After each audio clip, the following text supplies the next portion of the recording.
سب سے زیادہ دشواری یا سب سے زیادہ آسانی کس حکومت کے دور میں صحافیوں کے لیے رہی؟ میری ذات کے اوپر سب سے زیادہ مشکل جو ہے وہ مسلم لیگ نون کے دور میں ہے. میری مسز نے غلطی سے مجھے فالو کیا ہوا تھا. میری ٹرولنگ شروع ہوئی جس میں مریم بی بی نے مدافعت کی تھی اسی کی. وہ ٹرولنگ دیکھ کے میری مسز کو برین ہیمریج ہوئی. مسلم لیگ نون کے دور میں حالانکہ لوگ سمجھتے ہیں کہ آپ مسلم لیگ نون کے بڑے حمایتی ہیں اور وہ بھی ہاں آپ میں سے بڑا پیار کرتے ہیں. حمایتی ہوں, میں ان سے لفافہ لیتا ہوں. جن کی میں بہت زیادہ عزت کرتا ہوں زندگی میں ان سے ایموشنلی بلیک میل ہوا. کوئی ایک آدھا نام بتا دیں. میاں نواز شریف صاحب. اب دیکھیے یہ پچھلے دنوں پی ٹی وی والا جو ایپیسوڈ ہوا وہ میں نے ایموشنلی بلیک میل ہو کے پی ٹی وی جوائن کیا. کب سے محبت ہے آپ کو میاں محمد نواز شریف سے؟ میں آپ کو ایک تاثر بتا دوں, ابلا کی تاثر. آپ کسی سے پیار کرتے ہیں یا کسی کو پسند کرتے ہیں تو آپ کو اس کی خامیاں نظر ہی نہیں آتی, لیکن اگر آپ کو کوئی ناپسند نہیں ہے تو پھر آپ کو اس کی خامیاں ایسے نظر آئیں گی کہ رہے رب کا نام. تو میاں صاحب پہ جو ظلم ہوئے زیادہ وجہ تو میرا مطلب ہے کہ ان کے ساتھ پیار ہونے کی یا ہمدردی ہونے ظلم تے کی پھر اور بھی بڑے ہوئے نے, بڑے لوکاں تے ہوئے نے, پھر ظلم تے پھر چھڑ دے ہونے. تو ایک ان کے ساتھ نا ابتدا کی یہ وجہ. ایک تاثر ہو رہا ہے آپ کے بارے میں, پی ٹی آئی کے بہت خلاف ہیں آپ, وہ تاثر نظر بھی آتا ہے, اس کی کیا وجہ ہے؟ 90 کی دہائی میں میں نے بہت سارے غیر ملکی صحافیوں کے ساتھ کام کیا. وہ آپ فکسر کے طور پہ ان کے ساتھ لگ جاتے ہیں تو ڈالر ذرا اچھے مل جاتے ہیں.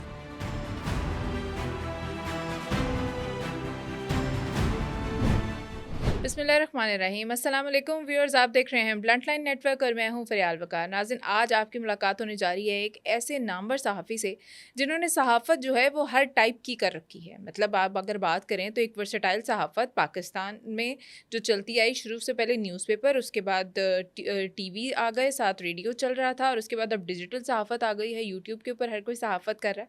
تو یہ جو صحافی ہیں جن سے آج آپ کی ملاقات ہوگی, ان کا تجربہ ہر صحافت کے لیول کے اوپر ہے اور ہر طرح کی سختیاں, ہر طرح کی گرمیاں, ہر سیاسی ادوار, ہر طرح کی حکومت, سب کچھ جو ہے وہ انہوں نے دیکھ رکھا ہے. کسی تعارف کے محتاج نہیں ہے, آپ سے ملوائیں گے, لیکن اس سے پہلے آپ سے ریکویسٹ ہے چینل کو سبسکرائب کر لیں, ویڈیو کو لائک شیئر اور کمنٹ ضرور کریں. اور اب کوئی بھی ٹائم ویسٹ کیے بغیر آپ سے تعارف کراؤں گی. میرے ساتھ موجود ہے مسٹر رضوان الرحمان عرف رضی دادا. السلام علیکم. جی وعلیکم السلام. وہ رضی دادا کہنے کی اتنی عادت ہے نا کہ رضوان الرحمان جو ہے وہ اٹک گیا. ہاں وہ ذرا پیچھے رہ گیا. اچھا, اب ذرا سب سے پہلا سوال آپ سے یہ کروں گی کہ جیسے میں نے کہا کہ آپ نے صحافت کی ہوئی ہے اخبار کے دور سے, ٹی وی کے دور سے, ریڈیو, پھر ساتھ ساتھ اور اب یوٹیوب بھی, ڈیجیٹل میڈیا بھی. رضوان الرحمان کو رضی دادا کس نے بنایا, مشہور کیسے ہوا, جو آپ کہیں کہ سب سے زیادہ پہچان آپ کو کس نے دی؟ ہاں دیکھیے, جب 89-88 کے اندر ہم نے صحافت شروع کی تو یہ کبھی تصور بھی نہیں تھا کہ وجہ شہرت یہ بنے گی. اور وہ ہے کہ میں نے 2010 کے اندر فیصلہ کیا کہ بس صحافت بہت ہو گئی, تو اب میں نے نا اکیڈیمیا میں چلے جانا. اچھا, مطلب پڑھانے چلانے. ویسے میں 2001 سے پڑھا رہا تھا. اچھا, ٹیچر بھی ہیں؟ ہاں پڑھاتا رہا ہوں. تو میں وزٹنگ فیکلٹی میں پڑھا رہا تھا تقریباً کوئی 2 یا 3 اداروں میں.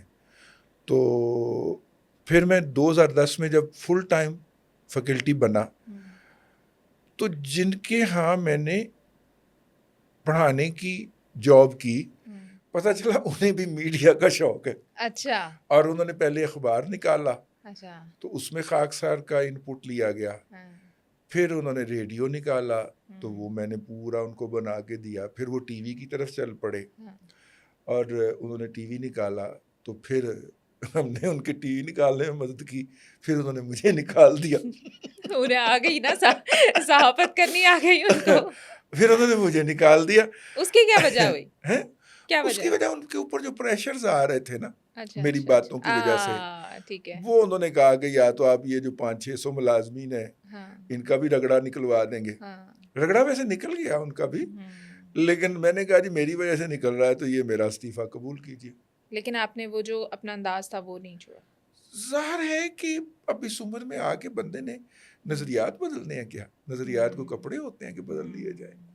اور آپ نے کسی نظریے کو پوری عمر یا ایک پورا عرصہ زندگی کی خاک چھان کر ایک سچ پایا ہے, اس سچ کو آپ بغیر کسی وجہ کے کسی کے کہنے پہ ترک کر دیں. زندگی کو کن اسٹرگلز کے ساتھ آپ نے گزارا اور ایک صحافت کا جو سفر تھا کتنا دشوار رہا؟ پاکستان میں ایک صحافی کی زندگی کیسی ہے؟ پاکستان میں ایک صحافی کی زندگی قطعاً آئیڈیل نہیں ہے اگر وہ پیشہ ورانہ دیانت کے ساتھ رہنا چاہتا ہے اور آگے بڑھنا چاہتا ہے اپنی ضمیر کی آواز کیا چیلنجز آتے ہیں؟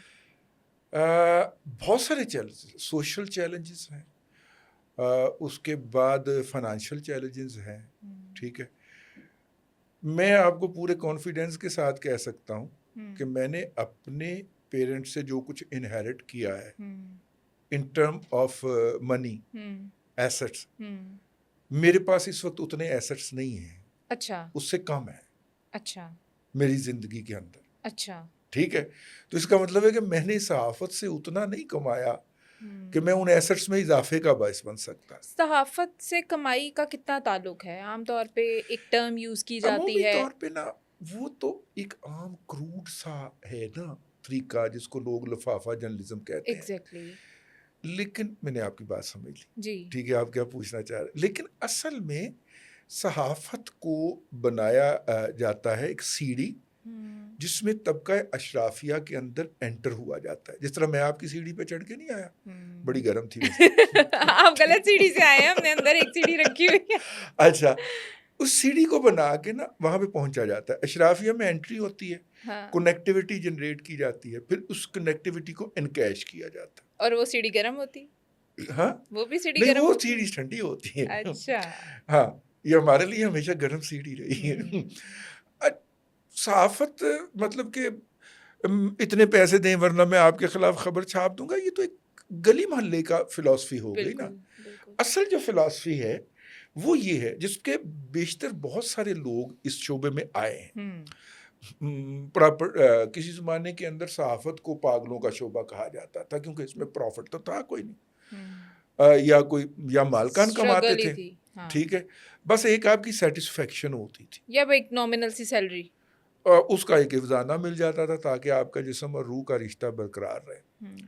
ایک تو پہلا تو صحافت کے اندر وہ پیراڈائم شفٹ ہے یا واٹر شیڈ ہے جب اس کے اندر نان ٹریڈیشنل فیملیز آنی شروع ہوئیں. نان ٹریڈیشنل فیملیز کی انٹری ہوتی ہے 2002 کے بعد. ٹھیک ہے. وہ فیملیز اپنے ساتھ اپنے ویسٹڈ انٹرسٹ لے کے آئیں. کوئی تعلیم فروش تھا، کوئی کچھ تھا، کوئی گھی فروش تھا، کوئی دودھ فروش تھا. ان کے اپنے انٹرسٹ تھے تو انہوں نے دیکھا کہ صحافت ایک اچھا انسٹرومنٹ ہے، اس سے ہم اپنے مفادات کا تحفظ کر سکتے ہیں. اور پتہ صحافت کا کچھ نہیں پتا تھا. صحافت کا نہ انہیں پتا تھا نہ ان کی مقصود تھا. صحافت کے نتیجے کے اندر جو سوسائٹی ٹریبیوٹ پیش کرتی تھی صحافی کو یا پریولیج پیش کرتی تھی، وہ بیسیکلی پریولیج انجوائے کرنے آئے تھے. ٹھیک ہے. ٹھیک ہے. صحافی کے لیے پی آئی اے کے اندر اب تو پرائیویٹائز ہو گئی، 50% یا 60% کنسیشن ہوتی تھی. جی بالکل. تو میں نے مالکان کو وہ کنسیشن لے کے اس پہ سفر کرتے ہوئے دیکھا ہے. کمینے لوگ ریلوے میں بھی اور ادھر ادھر ہر جگہ. اچھا، اب جب وہ آئے تو پھر صحافت جو تھی وہ بالکل ہی اس کا بیڑا غرق ہو گیا. میں جب 2004-05 میں اپنے بچوں کو کہا کرتا تھا کہ 2025 کے اندر یہ آپ کا ٹی وی، اخبار اور ریڈیو یہ تول کے بک جائیں گے، ارریلیونٹ ہو جائیں گے، بیکار ہو جائیں گے، تو بچے جو تھے وہ ایسے دیکھا کرتے تھے کیونکہ وہ تو بیچارے پڑھ اس لیے رہے تھے کہ صحافت پڑھنے کے بعد انہوں نے عملی زندگی میں آنا ہے، انہیں پسند تھا، اسی لیے وہ آ رہے تھے نا، باری باری فیسیں دے کے پڑھ رہے تھے. اور آپ کہہ رہے تھے نہیں. اور میں انہیں کہہ رہا تھا یار اس کی عمر بہت کم ہے، یہ 2020 تک فارغ ہو جانا ہے. آپ یہ دیکھیے 2020 میں ہمارے پاس بیشتر خبریں جو ہیں وہ سوشل میڈیا کے ذریعے پہنچی، which is not journalism at all. بالکل، وہ اس سے اوتھینٹک بھی نہیں ہوتا موسٹ آف دا ٹائم. لیکن اس صدی کی سب سے بڑی خبر جو تھی وہ سوشل میڈیا نے پھوڑی تھی ٹویٹر کے اوپر. جب اسامہ بن لادن ایبٹ آباد کے اندر ہوئے ہیں تو ویڈیو اور خبر سوشل میڈیا پہ آئی تھی. تو اب آپ دیکھیے آج کا ایجنڈا، مطلب کہ میرے گھر میں آج بھی 4 اخبار آتے ہیں، لیکن آج دن کچھ اتنا ٹائٹ تھا کہ میں وہ اخباروں پہ نظر ڈالے ہی آ گیا ہوں، لیکن وہ ایجنڈا میرے ہاتھ میں ہے، مطلب آج کا نیوز ایجنڈا، کیونکہ میں سوشل میڈیا سے جڑا ہوا ہوں تو سوشل میڈیا مجھے ہمہ وقت باخبر رکھ رہا ہے اس سے. لیکن مین تو تھیم آپ نے اخبار سے لیا. آپ کا جو سوال تھا میں اب اس کی طرف آتا ہوں. 2010 میں میں نے جب یہ طے کیا کہ اب صحافت نہیں کرنی, اب اکیڈیمیا کی طرف جانا ہے, تو ساتھ میں ہلکا سا کوئی ٹھڑک ہونا چاہیے صحافت کا. تو ہمارے ایک دوست تھے لاہور چیمبر کے صدر تھے, انہوں نے ایک لائسنس لیا نان کمرشل چیمبر کا, تو انہوں نے کہا کہ آپ کو بڑا تجربہ ہے ریڈیو بنانے کا, تو ذرا ہمارا ریڈیو بنا دیجئے. ہم نے ریڈیو بنا دیا, ان کو چل گیا, آوازیں گانے شانے پورے لاہور میں گونجنا شروع ہو گئے. تو پھر انہوں نے 15 دن بعد نا بلایا, تو بھئی یہ تو کچھ سنتا ہی نہیں ہے. ہم نے لوگوں سے پوچھا آپ ہمارا ریڈیو سنتے ہیں؟ انہوں نے کہا ہم نہیں سنتے. اچھا. میں نے کہا وہ تو کنٹینٹ کی بنیاد پہ اوپر سنا جائے گا نا. تو وہ مچل گئے, نہیں ہمیں یہ سنوا کے بھی دیں آپ. تو میں نے Lahore chamber of commerce and industry کے اوپر کا ریڈیو جو تھا FM 98.6 تھا, تو 98.6 پہ میں نے پھر دادا پوتا شو کے نام سے کیا. بالکل. تو صحافت کی جتنی بھی انجوائمنٹ تھی یا شہرت تھی وہ بیسیکلی ریڈیو سے ملی, دادا پوتا سے. ہاں, آج بھی میرا خیال ہے کہ ریڈیو دنیا کا سب سے مؤثر ترین جو ہے وہ سیٹ آف کمیونیکیشن ہے. آپ سنتے ہیں ریڈیو؟ ریڈیو سنتے ہیں؟ ہاں میں سنتا ہوں, اگر گاڑی میں بیٹھا ہوں گا تو اگلی منزل تک میں ریڈیو سنوں گا, لیکن میری مرضی کا ریڈیو کوئی ہے نہیں یہاں. اب کیا چل رہا ہے؟ گانے چلتے ہیں بس, وہ بھی پہلے انڈیا کے چلتے تھے, اب میرا خیال لوکل چلا دیتے ہیں. اور جو گفتگو ہوتی ہے وہ انتہائی سطحی ہوتی ہے. ٹھیک ہے, جین زی محنت نہیں کرتی. جین زی کو اس میں انٹرسٹ نہیں ہے شاید, ریڈیو میں اور اخباروں میں. لیکن وہ آرجیز بھی پھر کیوں بن کے بیٹھے ہوئے, کیا خیال ہے؟ وہ آرجیز نہ بنے. تو آپ سمجھتے ہیں کہ ہم ایک ایسے ٹائم کے اندر جو ہے وہ سروائیو کریں جہاں ہمیں پتہ بھی نہیں ہے کہ ہم کیا کر رہے ہیں اور ہمیں کیا کرنا چاہیے, اور ہمارا ایجنڈا کسی اور کے ہاتھ میں. بالکل. اور وہ سیٹ کر رہا ہے, اور اس کا ایجنڈا ہمارے ترجیحات سے بالکل لگا نہیں کھا. اور کچھ چیزوں کو صرف نوکری نہیں سمجھنا چاہیے. میں سمجھتی ہوں ڈاکٹری بھی اس میں آتی ہے, میں سمجھتی ہوں صحافت بھی اس میں آتی ہے. مطلب اگر آپ کا اندر پرسنالٹی کے اندر نہیں ہے, اگر آپ چیزوں سے کو سمجھتے نہیں ہیں, تو صرف ایک نوکری کے طور پہ جا کے صحافت کو استعمال نہیں کرنا چاہیے. دیکھیے صحافت کے اندر نا وہ لوگ آئے ہیں جن لوگوں کا خیال ہے, میں نے آج تک اپنی گاڑی کے اوپر موٹر سائیکل بھی تھا تب بھی اس کے اوپر پریس نہیں لکھوایا آج تک. ٹھیک ہے, میرے بھی نہیں لکھا ویسے. میں نے آج تک نہیں لکھوایا, مجھے اچھا لگتا ہے, شودھی حرکت لگتی. اگر میری صحافت کو میرے یا میری شرافت کو وہ میرے چہرے سے نہیں پہچان رہا تو مجھے کوئی ضرورت نہیں ہے اس کو متعارف کروانے کی. ایک بات ٹھیک ہے.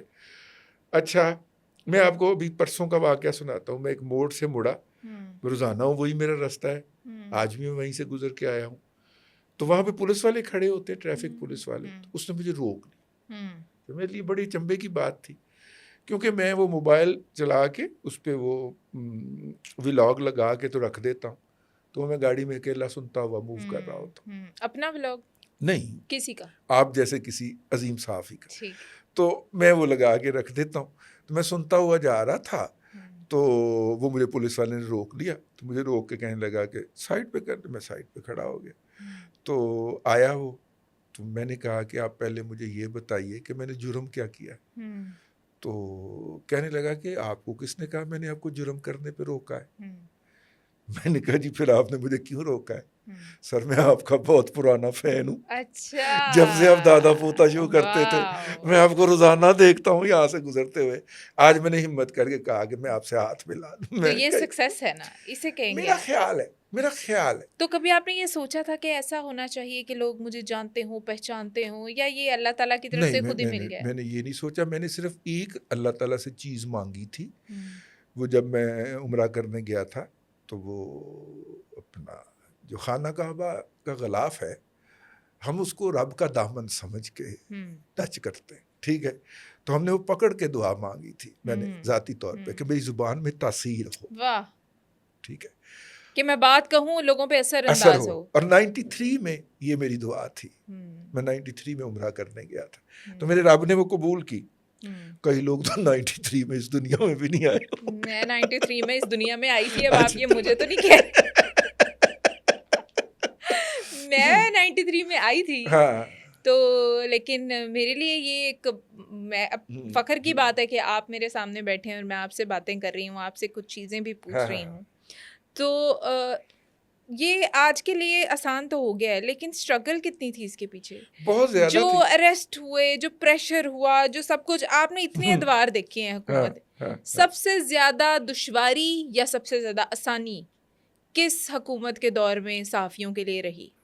میں صحافیوں کی بات نہیں کر رہا, میں اپنی بات کرتا ہوں. اپنی بات کر لیں. جو میری ذات کے اوپر سب سے زیادہ مشکل جو ہے وہ مسلم لیگ نون کے دور میں آئی. مسلم لیگ نون کے دور میں آئی؟ جی. حالانکہ لوگ سمجھتے ہیں کہ آپ مسلم لیگ نون کے بڑے حمایتی ہیں اور وہ بھی ہاں, آپ میں سے بڑا پیار کرتے ہیں. حمایتی ہوں, میں ان سے لفافہ لیتا ہوں. اب دیکھیے, یہ پچھلے دنوں پی ٹی وی والا جو ایپیسوڈ ہوا, جی, وہ میں نے ایموشنلی بلیک میل ہو کے پی ٹی وی جوائن کیا. میں نے اگر سرکاری نوکری کرنی ہوتی تو میں 1989-90 کا سی ایس ایس کوالیفائر ہوں. ماشاء اللہ. یہ آپ نے بتایا ہوا کہیں اور؟ ہاں, کسی اور کو بھی بتایا ہوا؟ نہیں, میرا پروفائل ہے, یہ میرے پروفائل پہ لکھا ہوا ہے. لیکن لوگ اتنا مشہور نہیں, اس بات کو اتنا نہیں, جانتے میں نے نہیں ہیں. کوالیفائی کیا اور یہ آپ میرا, کی صحافت اسے کور کر گئی ہے, لوگ نہیں جانتے کہ آپ ماشاءاللہ سی ایس ایس میں نے بھی کوالیفائی کیا ہوا اور ہے. پھر میں نے جوائن نہیں کیا. میرے ابا میرے سے 3 سال ناراض رہے. کیوں نہیں کیا جوائن؟ بس میں نے افسر بننا ہی نہیں تھا. تو پھر اتنی محنت کر کے سی ایس اللہ ایس, تعالیٰ نے اس شخص پہ لعنت فرمائی ہے جس کی شر کی وجہ سے لوگ اس کی عزت کریں. تو سی ایس ایس پھر کیا کیوں؟ ایک متھ توڑنا تھا کیا کہ ہم کر سکتے. سی ایس ایس بھی کیا, پی سی ایس بھی کیا. پی سی ایس کے آرڈرز خاکی لفافے میں 6 ماہ میرے گھر رولتے رہے. جس بندے کو میں نے جا کے جوائننگ رپورٹ دینی تھی وہ چل کے ابا جی کے پاس آیا کہ اسے کہے جوائن کر لیں. ایکسٹرا اسسٹنٹ کمشنر والا جو ایگزام ہوتا ہے نا, وہ والا. میں نے کہا میں نے کرنی ہی نہیں سرکاری نوکری. جب میں نے وہ نہیں کی, اگر میں وہ جوائن کرتا تو میں آج کل سیکٹری ہوتا نا کسی لیول کے اوپر, فیڈرل سیکٹری ہوتا. میں نے جب وہ نہیں کی تو میں یہ پی ٹی وی کیوں جوائن کروں. لیکن میں کچھ لوگوں سے جن کی میں بہت زیادہ عزت کرتا ہوں زندگی میں ان سے ایموشنلی بلیک میل ہوا. میں نے جوائن کیا. کوئی ایک آدھا نام بتا دیں. میاں نواز شریف صاحب. کیوں اتنی عزت, کیوں اتنا پیار, کیوں؟ بس پیار, خیالات یا نظریات میچ کرتے پیار ہیں؟ کی تو کوئی وجہ نہیں ہوتی, وہ میرے ملک کے لیے بہتر ہیں. اچھا, ٹھیک ہے نا. ٹھیک ہے. اور لیکن ثابت آپ کیا نہیں انہوں نے. سمجھتے, لوگ ذرا مائنڈ کرتے ہیں کہ بطور صحافی آپ بھائی کسی سیاستدان کے یا کسی پارٹی کے میں نہیں ہو ترجمہ سکتے. نہیں کرتا. میرے سے زیادہ پی ایم ایل این پہ آبجیکٹو تنقید آج تک کسی نے نہیں کی.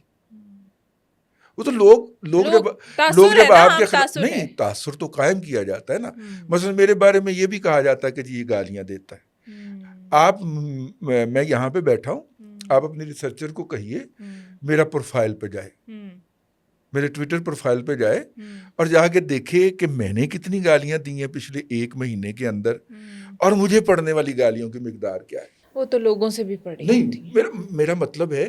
لیکن پرسیپشن یہ بنایا جاتا ہے کہ رضی جو ہے, رضی دادا دوسروں کو گالیاں دیتا. پرسیپشن تو یہ ہے. پرسیپشن انہی لوگوں کا بنایا جاتا ہے نا جو انفلوئنس رکھتے ہیں. آپ نے کہا نا میں نے دعا مانگی میری زبان میں تاثیر ہو. اب وہ ماشاءاللہ اتنی زیادہ ہے کہ لوگ اگر آپ کسی کو کچھ برا کہیں تو لوگ بڑا مائنڈ کریں. اب جیسے میں ہوں نا, میں آپ سے کتنی جونیئر ہوں, میں بتا رہی ہوں میں 93 میں پیدا ہوئی اور آپ نے شروع بھی کر دی. میں سینئر صحافی اور تجزیہ نگار بن چکا تو میں تو آپ سے بہت انسپائر ہوں گی نا, مطلب میں سیکھوں گی. تو میں بڑی حیران ہوں گی کہ اچھا نواز شریف پسند ہے, اچھا ایسے بھی بول لینا ہے.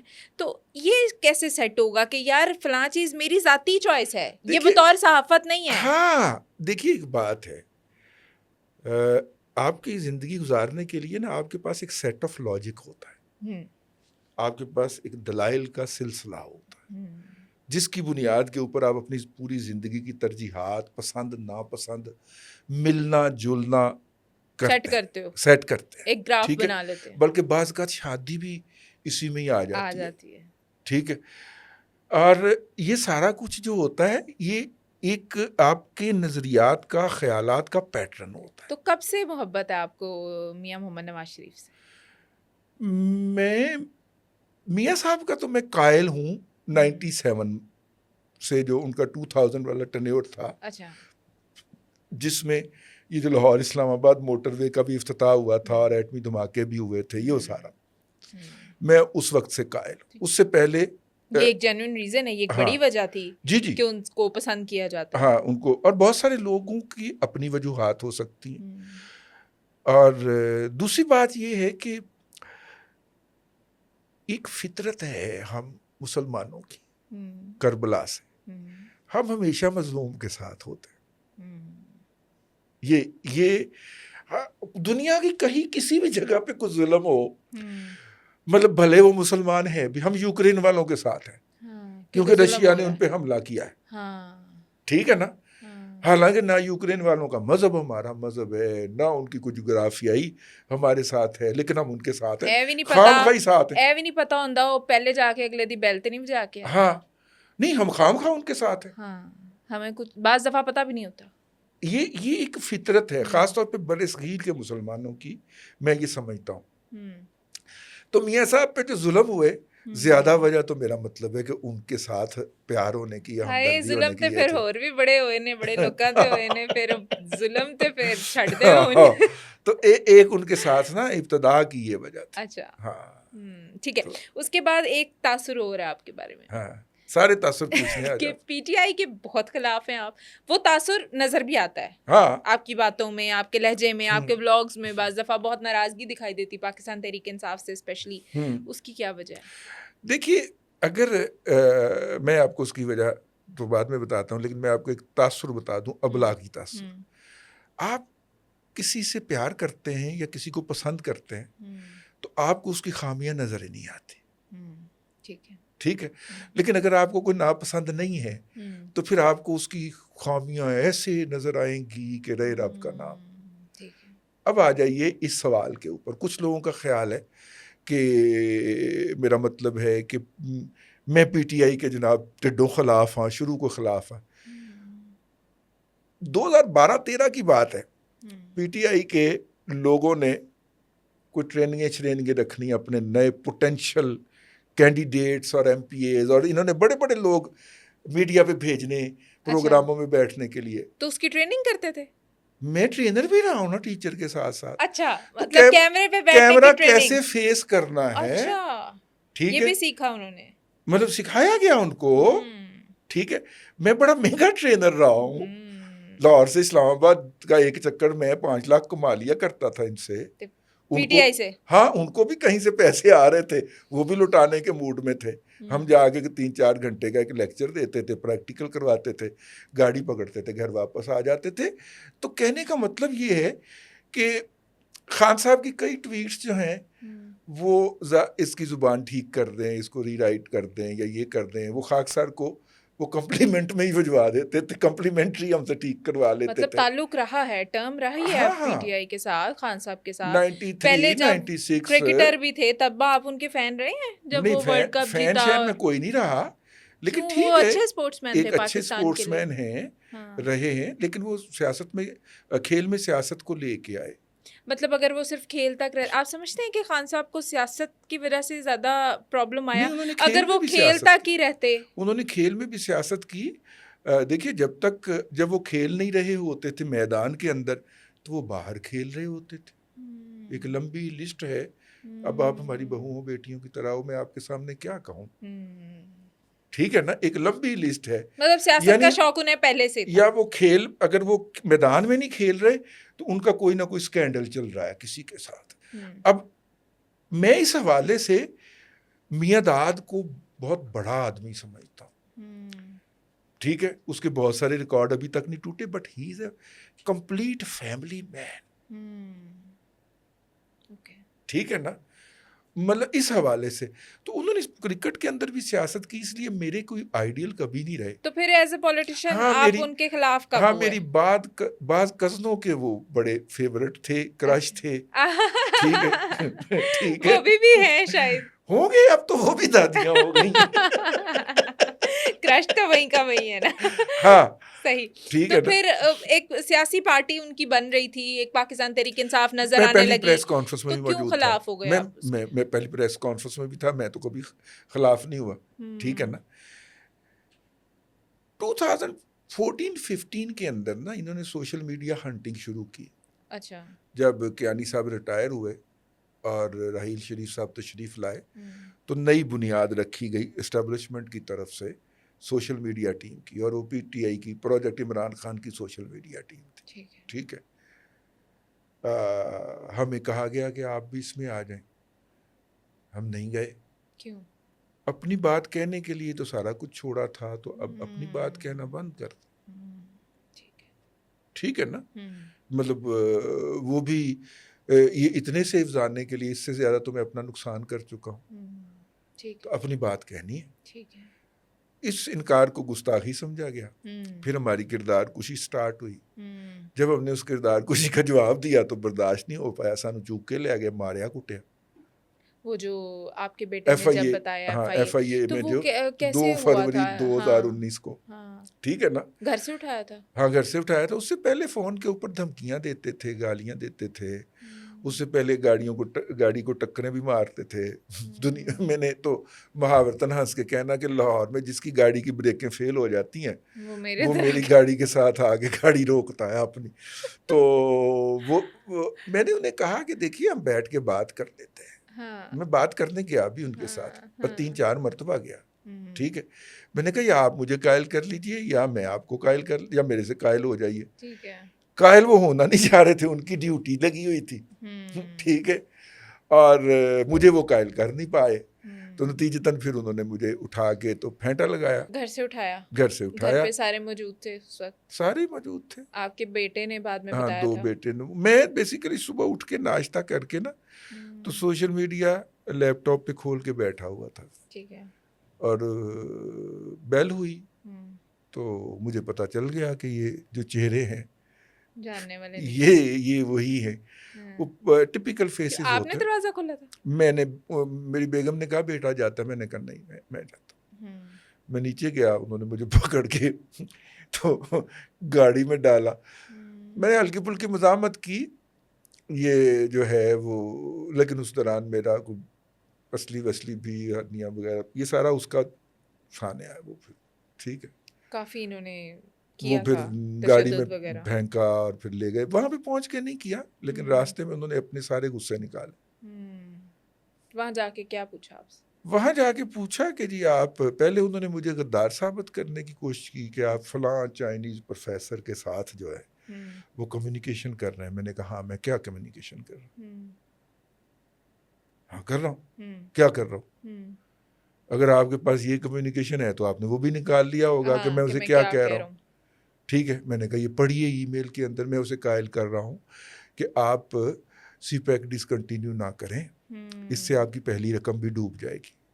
اور سوال اس نے مجھے بھیجا ہے.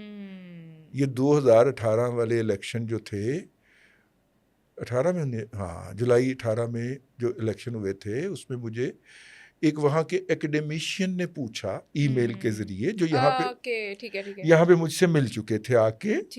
جم خانہ میں ملاقات ہوئی, کھانا شانا کھایا, تعارف ہوا ہمارا. وہ وہاں کے بیجنگ یونیورسٹی کے پروفیسر تھے. تو ان کے ایسوسیٹ پروفیسر نے مجھے ای میل کی کہ یہ جو 2018 کے الیکشن ہوئے ہیں اس کے بعد آپ سی پیک کو کیسے دیکھتے ہیں.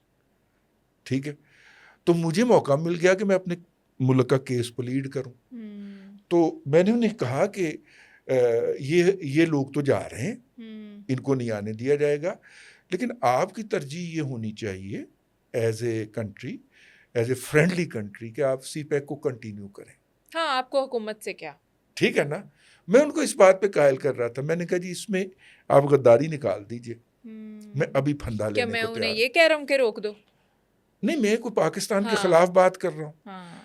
ٹھیک ہے نا, ماشاءاللہ اس ملک کی جتنی ایجنسیاں ہیں سب کے نمائندوں نے بیٹھ کے میرے سے انٹروگیشن کی, مشترکہ انٹروگیشن. جس پہ سب سے زیادہ مجھے صدمہ ہوا وہ سوال تھا جو میں نے آپ کو بتا دی. تو ایک صحافی کو کیا کبھی یہ سکھایا جاتا ہے؟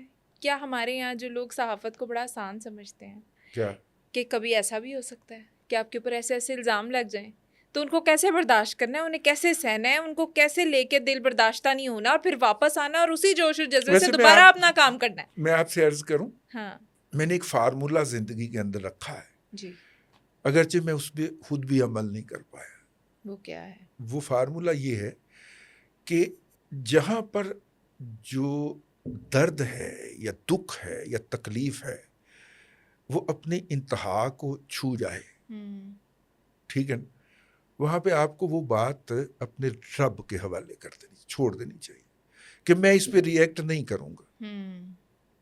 جب آپ رب پہ چھوڑتے ہیں نا، ساتھ میں ہلکی سی فرمائش میں ہمیشہ کیا کرتا ہوں، لیکن آپ اس کے ساتھ جو کریں گے نا وہ مجھے آپ نے دکھانا ضرور ہے.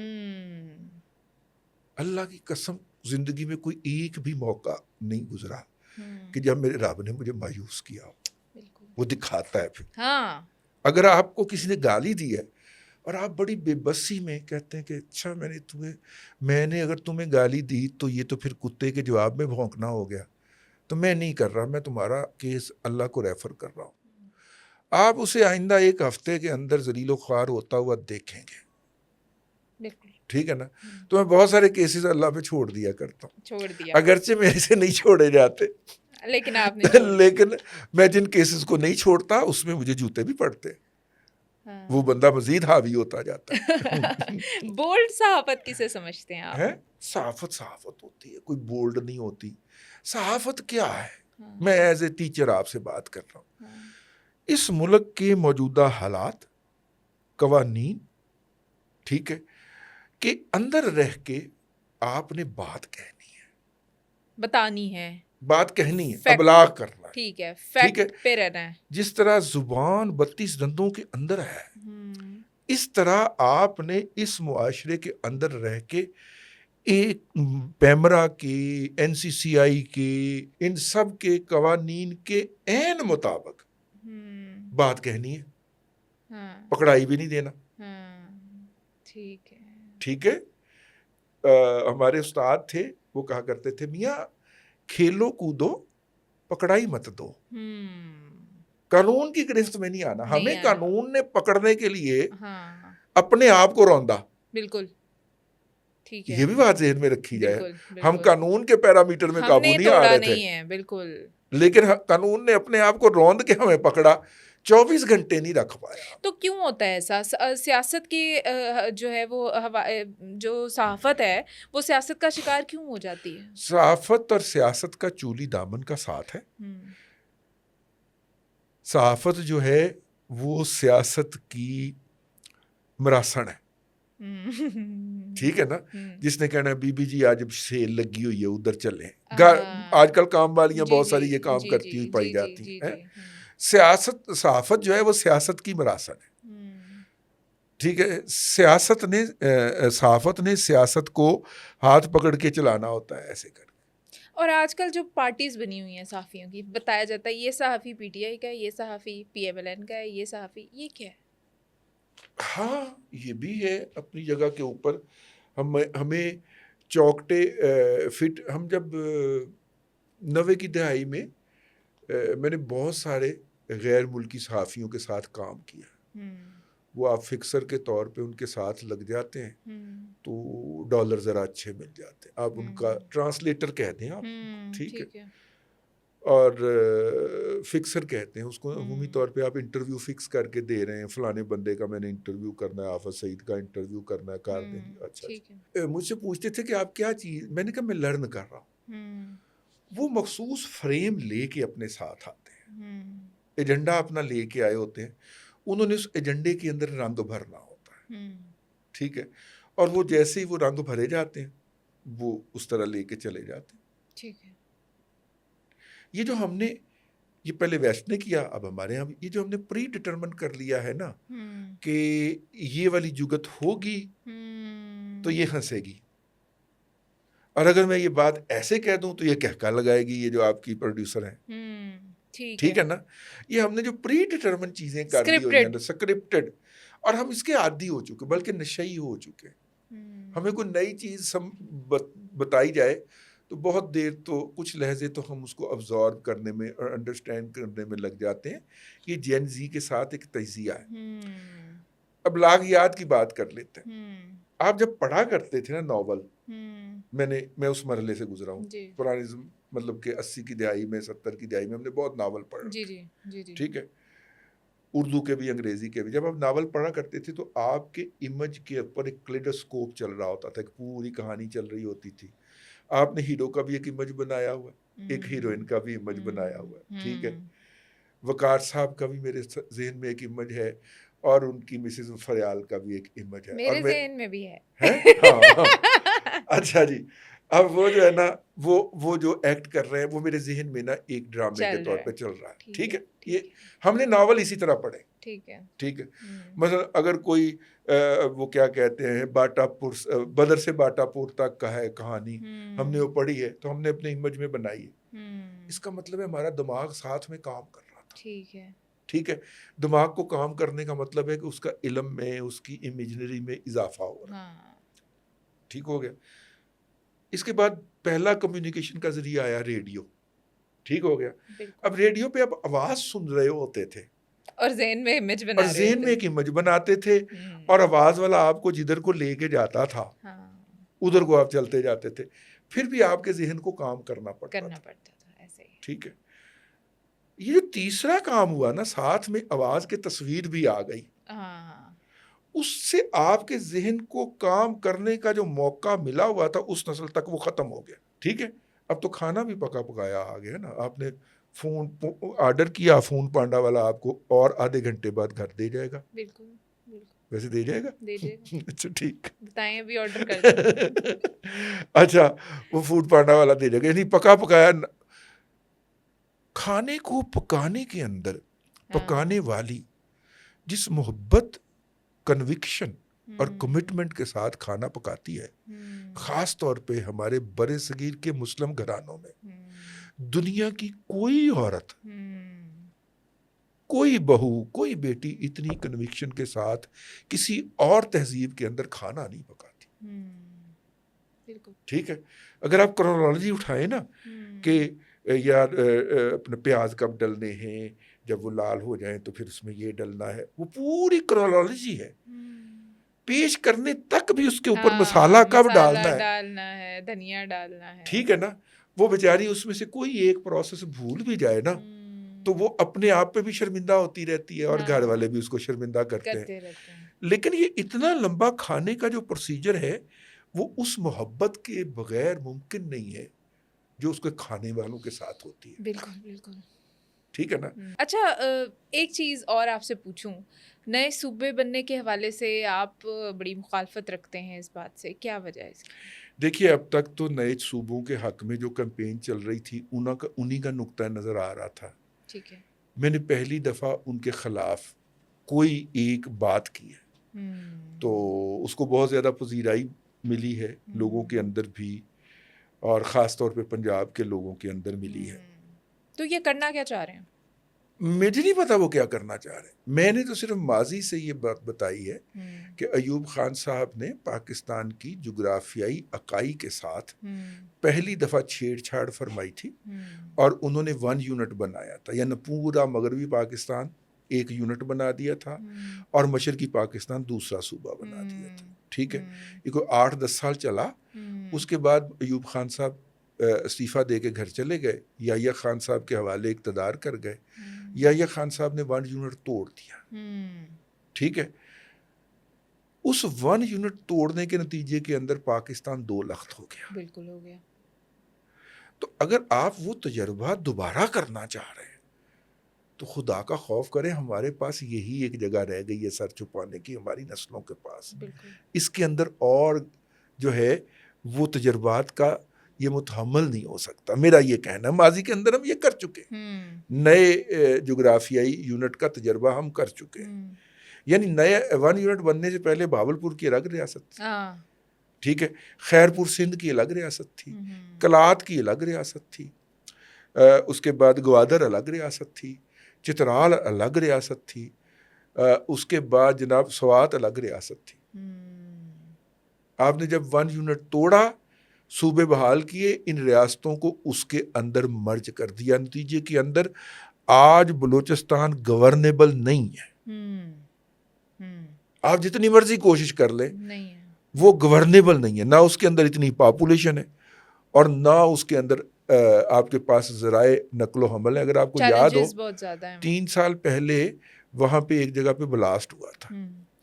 ٹھیک ہے, کراچی سے گاڑیوں کو اس جگہ پہ پہنچنے میں 3 دن لگے تھے. اس کا جغرافیہ ایسا کر دیا نا چیلنجز ہیں وہاں. آج بھی اگر آپ اس کے پرانے جغرافیہ کو بحال کرتے, وادی کلات ایک الگ صوبے کے طور پہ, ٹھیک ہے, تو ہو سکتا ہے وہ گورنیبل ہو جائے، لیکن 1 یونٹ توڑتے ہوئے، 1 یونٹ بناتے ہوئے بھی ہم نے زیادتی کی، توڑتے ہوئے بھی، یہ تجربہ ہو گیا، یہ ایک الگ بحث ہے. ٹھیک ہے، مطلب پاکستان اس وقت کوئی نئے تجربات کے اس میں ہم اس وقت خاص طور پہ جس طرح کی سچویشن میں گرے ہوئے ہیں، مشرق والا ہمارا ہمسایہ جو ہے اس کی یہ فلسفی ہے کہ فوجیں بارڈر پہ رکھیں، جواب میں پاکستان کو بھی فوجیں لانا پڑیں گی. ہمارے پاس تو اتنی اکانومی ہے کہ ہم اس کا وزن اٹھا سکتے ہیں، پاکستان پہ ایڈیشنل بوجھ پڑے گا، یہ وزن نہیں اٹھا پائے گا.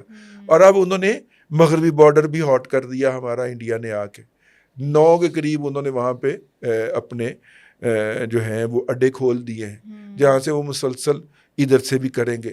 تو بنیادی طور پہ وہ جو ٹرپل سٹریچ ہے اس کے ذریعے پاکستان کو اکنامک کولیپس کی طرف لے جانا چاہ رہا ہے. ایسی صورت کے اندر یار، جب کہ آپ فاٹا نہ سنبھال پا رہے ہوں، اب مطلب بنوں میں روزانہ دہشت گرد پہاڑوں سے اترتے ہیں، مطلب کہ بیٹیوں بہوؤں کی عزتیں لوٹتے ہیں اور 8-10 قتل کر کے وہ واپس چلے جاتے ہیں. ریاست ان کو نہ روک پا رہی ہو تو آپ کیا کریں گے؟ اختیارات نجی جگہ پہ منتقل کیجئے، لوگوں کی زندگیوں میں آسانیاں ہوں، ان کی سہولتوں تک رسائی ہو، جیسا کہ مشرف صاحب کے دور میں ہوا تھا. نئے صوبوں کی ضرورت ہی نہیں. میرا یہ نقطہ نظر ہے. کم از کم اس وقت یہ بحث ہی فضول ہے. اس وقت کے چیلنجز اور ابھی جو ہے اس کو اچھی طرح چلائیں، اس کو مینٹین کر لیجیے. صحیح. اچھا، ٹائم جو ہے وہ ہم آپ کا اور نہیں لیں گے، لیکن ایک سوال کا جواب دیجیے گا. آپ بتا رہے تھے کہ آپ بھی سن رہے ہوتے ہیں ریڈیو ولاگز وغیرہ، تو لوگ جو یہ ضرور لوگوں کے لیے انٹرسٹنگ ہوگا کہ وہ رضی دادا جنہیں ہم سب سنتے ہیں، رضی دادا کس کو سن رہے ہوتے ہیں؟ میں کوئی فیوریٹ صحافی؟ میں رینڈملی سب کو ہی سنتا ہوں. کوئی تو ہوگا جو پسند ہوگا. طلعت صاحب کو سنتا ہوں، ابصار بھائی کو سنتا ہوں. اچھا، ٹھیک ہے. اور یہ مطلب کہ یہ ان دونوں کو روزانہ، ابصار صاحب چونکہ بعض اوقات وقفہ کر جاتے ہیں، لیکن ان دونوں کو میں 24 گھنٹے میں ایک دفعہ لازمی سنتا ہوں کہ یہ کیا کہہ رہے ہیں. اور آپ کو بھی بڑے لوگ سنتے ہیں جی. مجھے سی ایم اور پی ایم ڈائریکٹ آپ کے ٹویٹس دیکھ رہے ہوتے ہیں اور ڈائریکٹ آپ کو جواب دے رہے ہوتے ہیں. یہ آپ تھوڑا سا ہمیں بھی گڑ دیں. نہیں، گڑ کی بات نہیں ہے، یہ گڑ کی بات ہے. اچھا، ہاں دیکھیے، بہت ساری چیزیں ہوتی ہیں جن کا حساب نہیں ہو سکتا. مطلب کہ دا وے انہوں نے مجھے اون کیا، خاص طور پہ جب آ کے آپ کے بارے میں سی ایم نے اسپیشلی بات، جی میں ان کا وہ سندھ والا میں ان کا دینا ساری عمر نہیں دے سکتا. اب باقی رہ کتنی گئی ہے، لیکن جتنی بھی رہ گئی ہے میں ان کا وہ شکریہ لفظوں میں ادا نہیں کر سکتا. ٹھیک ہے، پیار کرتے ہیں آپ سے. اگر آپ نے 1900 وہ مجھے عزیز ہے، بہت عزیز ہے. تو انہوں نے بھی آپ کو عزیز رکھا ہوا ہے. میں نے آج تک ان کے خلاف کوئی بات کسی محفل میں یا کسی فورم پہ برداشت نہیں کی. اگر بنتی ہو تو یک طرفہ دیکھیں، کوئی بھی پرفیکٹ نہیں ہے، کوئی بھی پرفیکٹ نہیں. اگر کبھی کہیں ان کی غلطی ہو تو آپ مانتے ہیں؟ نون لیگ سے بھی کئی غلطیاں ہوئی ہوں گی. نہیں، ان کی ذات کے حوالے سے میں بات کر رہا ہوں، جو ان کی ذات کے اوپر رقیق حملے کیے جاتے ہیں. جو ایک ملک کے فیصلوں میں اگر کوئی غلطی ہو جائے تو یقیناً اس کی توجہ دلائی جائے گی. یہ میرا جو صوبوں والا ہے کالم، اپنا ولاگ جو ہے جس کا آپ نے حوالہ دیا، یہ انہی کی توجہ کے لیے. صحیح. دیکھیے، لوگ ہمیں تو کہہ دیتے ہیں کہ ہم نے یہ سخت الفاظ کہہ دیے یا اوپینین دے دی. اب پچھلے دنوں میں ایک اپنی ذاتی زندگی کے بہت بڑی ٹریجڈی سے گزرا ہوں. وہ کیا؟ ٹھیک ہے. اور وہ یہ ہے کہ میں عمومی طور پہ اپنے بچوں کو اپنے سوشل میڈیائی اکاؤنٹ فالو نہیں کرنے دیتا. کیوں؟ اس کی وجہ یہ ہے کہ جس لیول کی گالم گلوچ، اور مزے کی بات یہ ہے کہ ہمارے ہاں گالم گلوچ کو ٹرولنگ کا نام دیا جاتا ہے. بالکل. which is not. This is abusing. Trolling is something else. ٹھیک ہے، پروڈکٹیو کرٹیسزم کریں آپ، اگر آپ کو کوئی بات غلط لگ رہی. آپ جو ہے وہ گالی کے بغیر بات کریں. ہمارے ہاں تو پہلے فکرے کے بعد ہی بیٹی، بہو اور ماں پہ چلا جایا جاتا ہے نا. ٹھیک ہے، یہ اور دوسروں سے یہ توقع کی جاتی ہے کہ وہ تو بالکل ٹھیک کریں. اب میری مسز نے غلطی سے مجھے فالو کیا ہوا تھا، میری ٹرولنگ شروع ہوئی، اور جس میں مریم بی بی نے مدافعت کی تھی اسی کی. وہ ٹرولنگ دیکھ کے میری مسز کو برین ہیمریج ہو گیا. Now she is semi paralysed. ٹھیک ہے، مطلب وہ اتنا دل ان کا دکھا. بہت سارے لوگ جو ہے نا وہ اس بات کے اوپر آپ سمیت شکوہ کنا رہتے ہیں کہ ہم آپ سے ٹائم لیتے ہیں، آپ وقت نہیں دیتے، آپ آتے نہیں. وہ بھائی میں ڈیوٹی پہ ہوتا ہوں. ظاہر ہے ہمارے 2 بیٹے ہیں، بیٹی تو ہے کوئی نہیں، اور دونوں کی شادیاں نہیں ہوئی. ٹھیک ہے. اور گھر میں اگر کوئی بہو بیٹی ہوتی تو اس کو سنبھالتی. اب میرے علاوہ تو اس کا محرم کوئی نہیں ہے گھر میں. ٹھیک ہے. وہ کام والیوں سے تو سارا کام نہیں نہ ہوتا. تو یہ بھی ایک پہلو ہے زندگی کا کہ صحافیوں کو بھی بڑا کچھ نہ برداشت یہ کرنا برداشت پڑتا کرنا ہے. پڑتا مطلب ایک رضی دادا جو آپ کو یوٹیوب پہ یا کہیں پہ ہر وقت ہر جگہ چھائے ہوئے نظر آ رہے ہیں، تو اس کے پیچھے ان کی کتنی قربانی ہے. ہاں. تو یہ ایک واحد ٹریجڈی ہے جس کی مجھے دکھ ہوا. اس میں میرا اس کا کوئی قصور نہیں تھا نا. بہت شکریہ جی آپ کے قیمتی وقت کے لیے، اور اپنے دیکھنے والوں سے ریکویسٹ کریں کہ چینل کو سبسکرائب کریں، ویڈیو کو لائک، شیئر اور کمنٹ کیجیے. خدا حافظ.